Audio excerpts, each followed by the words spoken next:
Hello. सो हमारा अर्थशास्त्र का इकोनॉमिक का पाठ तीसरा है निर्धनता एक चुनौती। तो निर्धनता और एक चुनौती के बारे में आज हम बात करेंगे। ठीक है, तो निर्धनता एक चुनौती का पहले हम अर्थ समझेंगे, जिससे वो हमें आसानी होगी चैप्टर के बारे में समझने को। तो निर्धनता का अर्थ होता है गरीबी।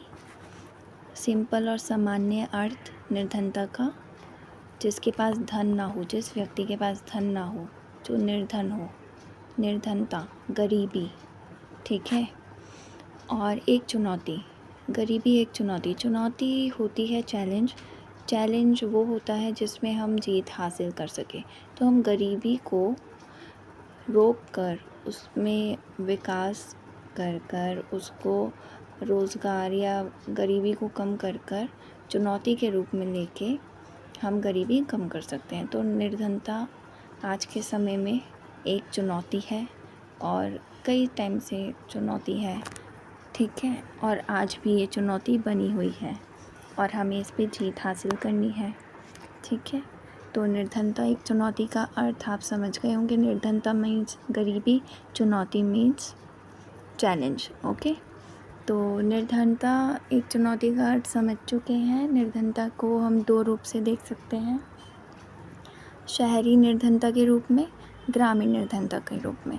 तो निर्धनता के कारण, सबसे पहले कारण की बात कर लें तो कारण क्या हो सकते हैं गरीबी के। अगर आप थोड़े भी संवेदनशील व्यक्ति हैं तो आप समझ पा रहे होंगे कि गरीबी किन कारणों से आती है। परिवार के आकार, परिवार बड़ा है, कमाने वाले सिर्फ एक या दो व्यक्ति हैं, तो उससे उनका जो जीविका है वो नहीं चल पाती और किसी न किसी चीज़ में पूर्ति नहीं हो पाती, पूर्ण रूप से घर परिवार नहीं चल पाता, धन की कमी रह जाती है। तो परिवार के आकार से भी निर्धनता होती है। दूसरी, बेरोज़गार लोग जिनके पास रोज़गार ही नहीं है, रोज़गार ना होने के कारण अज्ञानता, निरक्षरता, ज्ञान नहीं है उन्हें।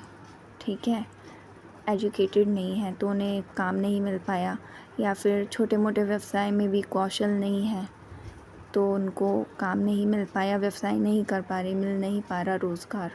ठीक है, और तीसरे वो होते हैं जो आप देखते होंगे अपने आसपास के, बाहर से काम की तलाश में आते हैं बट उन्हें काम नहीं मिल पाता तो वो इधर उधर धक्के खा रहे होते हैं, या फिर फुटपाथ पे पड़े हुए मिल जाते हैं आपको निर्धन व्यक्ति। और रोज़गार नहीं है उनके पास, ज्ञान नहीं है, छत नहीं है, खाने को नहीं है, उनके जीवन का विकास नहीं हो पा रहा। अस्वास्थ्य, स्वस्थ नहीं है, अपना इलाज नहीं कर पा रहे, घर चलाना मुश्किल हो रहा है, पैसे की तंगी है, निर्धनता है, पूर्ण रूप से गरीबी छाई हुई है। तो वो इलाज कहाँ से कराएंगे जब खाने को, छत को पैसा नहीं है, परिवार की पूर्ति नहीं कर पा रहे, ऊपर से कोई बीमार हो जाए तो ये सब हमारे गरीबी के कारण हो जाएंगे। ठीक है, निर्धनता को दो रूप में देख सकते हैं, शहरी निर्धनता और ग्रामीण निर्धनता। शहरी निर्धनता वो होती है, शहर में हम देख सकते हैं एक वर्ग वो होता है जिसके पास सही सही ज्ञान भी है, रुचि भी है, पर उसके बाद भी उसे काम नहीं मिल पाता है, और वो काम मिलता भी है तो जितनी पूंजी उसे मिलती है, जितने पैसे उसे मिलते हैं, उससे उसके परिवार का गुजारा नहीं हो पाता है। और एक रूप वो होता है शहर में परिवार का आकार। परिवार का आकार हम ग्रामीण में भी देख सकते हैं और शहरी में भी देख सकते हैं। ये निर्धनता दोनों में देख सकते हैं कि परिवार का आकार, घर में 7-8 लोग हैं, कमाने वाला एक या दो व्यक्ति है या एक ही व्यक्ति है, तो वो अपने सभी परिवारजनों की पूर्ति कैसे कर पाएगा। तो कहीं ना कहीं गरीबी वाला जो होता है वो निर्धनता उनके यहाँ देखने को मिलती है, और विकास नहीं कर पाते, फिर वो कहीं कोई परिवारजन की पूर्ति नहीं कर पाता, कभी कुछ, ऊपर से कोई बीमार भी हो जाए तो और मुसीबत। ठीक है, तो परिवार का आकार भी एक बड़ी चीज़ है। ठीक है, और तीसरा रूप वो होता है, जैसे कि मैंने अभी पहले भी बताया कि कुछ लोग काम की तलाश में या गांव से शहर आते हैं और उन्हें काम नहीं मिल पाता, तो वो यहीं रह जाते हैं, फुटपाथ पे रह जाते हैं। एनजीओ हैं, गुरुद्वारे हैं, वो लोग थोड़ी बहुत मदद कर देते हैं इन लोगों की, और फिर वो वापस भी नहीं जा पाते क्योंकि उनके पास उतनी भी पूंजी नहीं बचती है।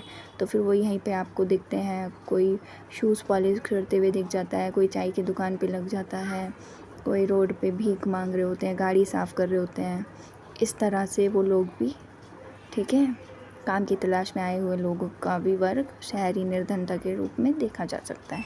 तो शहरी निर्धनता इसी तरह से होती है, ठीक है। ग्रामीण निर्धनता की बात करें तो ग्रामीण निर्धनता में हम किसानों को देख सकते हैं, जो गरीब किसान हैं, जिनके पास भूमि है तो ज़मीन की समस्या है, वर्षा की समस्या है, या फिर भूमिहीन व्यक्ति हैं, भूमि नहीं है और बड़े बागानों के मालिक या ज़मींदारों के यहाँ हल चलाते हैं, काम करते हैं, या फिर वो भी नहीं कर पाते तो उनके घर की स्त्रियाँ सिलाई कढ़ाई बुनाई का काम करती हैं, पशु चालकता का काम करती हैं। गांव में इस तरह से हम ग्रामीण निर्धनता देख सकते हैं। निर्धनता के उपरोक्त मामलों का अध्ययन हम कुछ बिंदुओं के साथ कर सकते हैं। सबसे पहले भूमिहीनता। हम देख सकते हैं ग्रामीण क्षेत्रों में जो किसान होते हैं, गरीब किसान, जिनके पास भूमि भी है तो उनकी फ़सल अच्छी नहीं हो पा रही, और फ़सल अच्छी ना होने की वजह से फिर वो कर्ज़ ले लेते हैं बड़े ज़मींदारों से, बड़े किसानों से, और फिर उसमें उनकी भूमि चली जाती है, या फिर पहले से ही उनके पास भूमि नहीं होती तो बहुत बड़ी समस्या बन जाती है उनके लिए, निर्धन हो जाते हैं पूर्ण रूप से। ग्रामीण इलाकों में ज़्यादातर जो रोज़गार है वो खेती होती है उनकी, खेत होते हैं उनके अपने, और पूरा परिवार उसी पे आश्रित होता है, पूरा परिवार उसी में काम कर रहा होता है। कुछ होते हैं जो अपने बच्चों को ऋण वगैरह लेके, कर्ज लेके, लोन वगैरह लेके भेजते हैं शहर में पढ़ने के लिए, पर फिर भी वो अपनी इन्हीं जीविकाओं में उलझे के उलझे रह जाते हैं और इनका विकास सही से नहीं हो पाता। कुछ लोग पशु चालकता का भी काम करते हैं, पर पशु चालकता इसलिए नहीं हो पाती क्योंकि मोस्टली गाँवों में सभी के पास पशु होते हैं, खासकर गाय वगैरह, पर कुछों के पास नहीं भी होती है। जैसे हमने प्रेमचंद के गोदान में पढ़ा होगा कि जो होरी था उसके पास गाय नहीं थी, और गाय होना उसका एक सपना भी था, और एंड में वो गाय के सपने को लेके ही मर जाता है, हम देख सकते हैं। इसलिए उसका नाम गोदान रखा, उपन्यास का नाम। तो निर्धनता की चुनौती है भूमिहीनता भी, जो किसानों के उसमें गांव में, ग्रामीण इलाकों में देखी जा सकती है। परिवार का आकार, एक परिवार है जिसमें 7 लोग हैं और कमाने वाला सिर्फ एक व्यक्ति है या एक ही व्यक्ति है समझो, ठीक है, और वो व्यक्ति अपने सभी परिवार वालों की कैसे पूर्ति कर पाएगा। किसी को शिक्षा, स्वास्थ्य, अन्य चीज़ें, खाने का खर्चा, पहनने का, ओढ़ने का, पीने का, सब चीज़ों का खर्चा एक व्यक्ति कैसे उठा पाता है, और कहीं ना कहीं पूर्ति नहीं हो पाती और उनकी जीविका का विकास नहीं हो पाता। इसलिए वो भी एक निर्धनता की बड़ी चुनौती के रूप में देख सकते हैं। निरक्षरता, जो पहले के लोग हैं या अभी के हैं, किसी ना किसी वजह से नहीं पढ़ पाते या फिर निरक्षर हैं, बिल्कुल भी लिखना पढ़ना कुछ नहीं आता, तो उन्हें काम कहाँ से ही मिलेगा, उनको काम नहीं मिल पाता और वो ऐसे ही छोटे मोटे व्यवसायों में उलझे रह जाते हैं, और उन व्यवसायों में से उनको कम पूंजी मिलती है जिससे उनका गुजारा नहीं हो पाता, और वो भी निर्धनता की एक बड़ी चुनौती के रूप में हम देख सकते हैं उसे। बेरोज़गारी, रोज़गार की समस्या, कहीं कहीं ज्ञान नहीं होता, पर कहीं कहीं ज्ञान भी होता है, कौशलता भी होती है पूर्ण रूप से व्यक्ति में, पर फिर भी उसे व्यवसाय नहीं मिल पाता, या मिलता भी है तो उसके परिवार की आकार की वजह से निर्धनता जारी रहती है उसके जीवन में। तो बेरोज़गारी एक बहुत बड़ी समस्या है, हर किसी के पास रोज़गार नहीं है, उचित रोज़गार जो वो डिज़र्व करता है, और इसके तहत सरकार ने कई नियम, कानून और योजनाएं बनाई हैं, उस पर हम अगली वीडियो में चर्चा करेंगे। ख़राब स्वास्थ्य या कुपोषण। ख़राब स्वास्थ्य, अब जैसे कि बड़े परिवार का व्यक्ति है, एक ही कमाने वाला है, या गांव में देख सकते हैं बीमार हो गया, शहर नहीं जा पा रहे इलाज के लिए, या फिर एक ही व्यक्ति कमाता है तो वो इलाज करा रहा है, उसके पास पहले ही पैसे की तंगी है, पहले ही छोटी मोटी ज़रूरतें पूरी नहीं कर पा रहा, बाकी कैसे करेगा इलाज। तो इस वजह से ख़राब स्वास्थ्य है, फिर वो व्यक्ति भी आगे नहीं बढ़ पाता और उसकी मदद नहीं कर पाता, कार्य नहीं कर पाता, फिर उसे व्यवसाय काम कोई कैसे देगा, बार बार बीमार पड़ता रहेगा। तो